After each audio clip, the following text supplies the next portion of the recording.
collection of lessons. These lessons do not conclude with simple answers. They aim to stimulate further thinking and help readers participate in some of the major conversations of our time. The book was written in conversation with the public. Many of the chapters were composed in response to questions I was asked by readers, journalists, and colleagues. Earlier versions of some sections have already been published in different form, which gave me the opportunity to receive feedback and hone my arguments. Some sections focus on technology, some on politics, some on religion, and some on art. There are chapters that celebrate human wisdom, and others that highlight the crucial role of human stupidity. But the overarching question remains the same. What is happening in the world today, and what is the deep meaning of these events? What does the rise of Donald Trump signify? What can we do about the epidemic of fake news? Why is liberal democracy in crisis? Is God back? Is a new world war coming? Which civilization dominates the world? The West? China? Islam? Should Europe keep its doors open to immigrants? Can nationalism solve the problems of inequality and climate change? What should we do about terrorism? Though this book takes a global perspective, I do not neglect the personal level.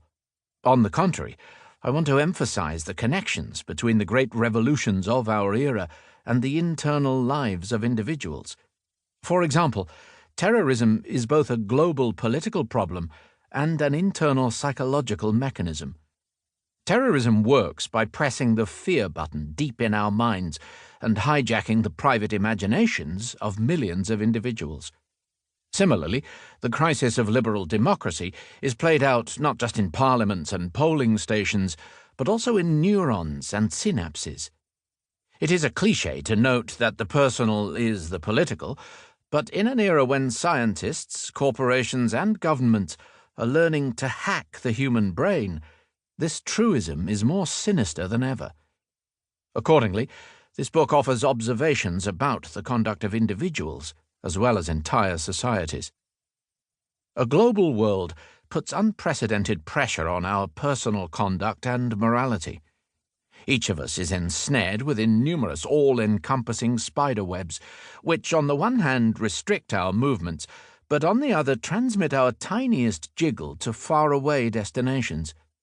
Our daily routines influence the lives of people and animals halfway across the world, and some personal gestures can unexpectedly set the entire world ablaze, as happened with the self-immolation of Mohamed Bouazizi in Tunisia, which ignited the Arab Spring, and with the women who shared their stories of sexual harassment and sparked the #MeToo movement.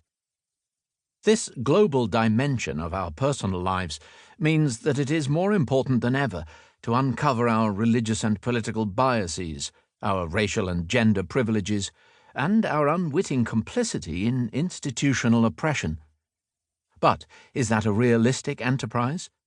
How can I find a firm ethical ground in a world that extends far beyond my horizons, that spins completely out of human control, and that holds all gods and ideologies suspect? This book begins by surveying our current political and technological predicament. At the close of the 20th century, it appeared that the great ideological battles between fascism, communism, and liberalism had resulted in the overwhelming victory of liberalism. Democratic politics, human rights, and free market capitalism seemed destined to conquer the entire world.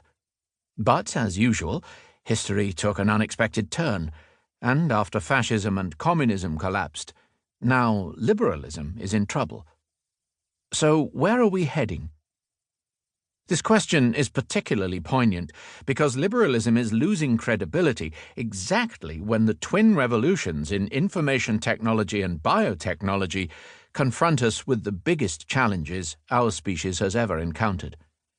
The merger of infotech and biotech might soon push billions of humans out of the job market and undermine both liberty and equality. Big data algorithms might create digital dictatorships in which all power is concentrated in the hands of a tiny elite, while most people suffer not from exploitation, To keep listening to this audiobook, I've left you a link in the description so you can do it, at no cost thanks to Audible's 30-day free trial.